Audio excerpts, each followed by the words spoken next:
Mohammed marchait sous un ciel brûlant, et le moine comprit que ce n'était pas qu'un enfant. Voici le chapitre 6 de l'histoire du prophète, la rencontre avec le moine Bahira.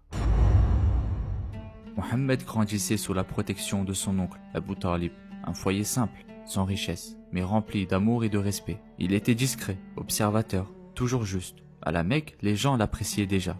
Ils voyaient en lui un jeune homme honnête, digne et réfléchi.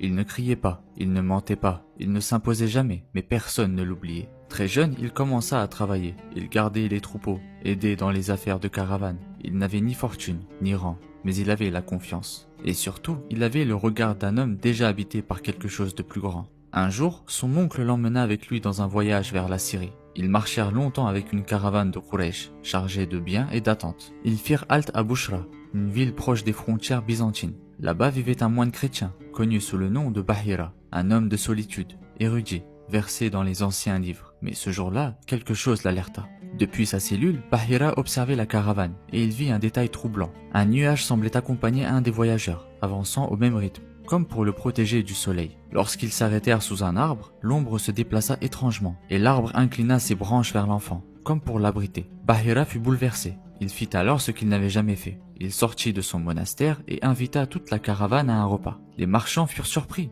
Jamais cet homme ne leur avait adressé la parole, mais ils l'acceptèrent. Autour du repas, Bahira scrutait les visages, mais il ne voyait pas celui qu'il cherchait. Alors il demanda « Y a-t-il encore quelqu'un que vous n'avez pas amené ?» Ils répondirent « Juste un jeune garçon. Il garde les bagages sous l'arbre. » Bahira insista « Faites-le venir. » Quand Mohammed entra, le moine le fixa longuement. Son regard s'adoucit. Il posa des questions simples. Puis discrètement, il observa entre ses épaules.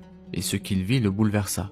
La marque des prophètes. Il se tourna vers Abu Talib. « Quel lien as-tu avec cet enfant ?»« C'est mon fils, » répondit-il. « Non, il ne peut pas être ton fils. Son père ne doit plus être en vie. » Abu Talib répondit. « Tu dis vrai, il est mon neveu. Son père est mort alors qu'il était encore dans le ventre de sa mère. » Bahira prit une longue inspiration et dit à voix basse « Je jure par celui qui tient mon âme, cet enfant sera un jour envoyé à toute l'humanité. » Et il ajouta « Ramène-le chez toi, protège-le. Ne l'expose pas aux terres de Byzance, car si ceux-là découvrent ce que j'ai vu, ils lui voudront du mal. » Abu Talib écouta attentivement, et sans tarder, il écourta son voyage. Il retourna à la Mecque, plus conscient que jamais qu'un destin sacré entourait son neveu. Mohammed reprit sa vie, simple, humble. Il continuait à observer, à apprendre, à grandir dans le silence et la loyauté. Mais ce jour-là, même s'il n'en parlait pas, le monde avait senti que quelque chose avait changé.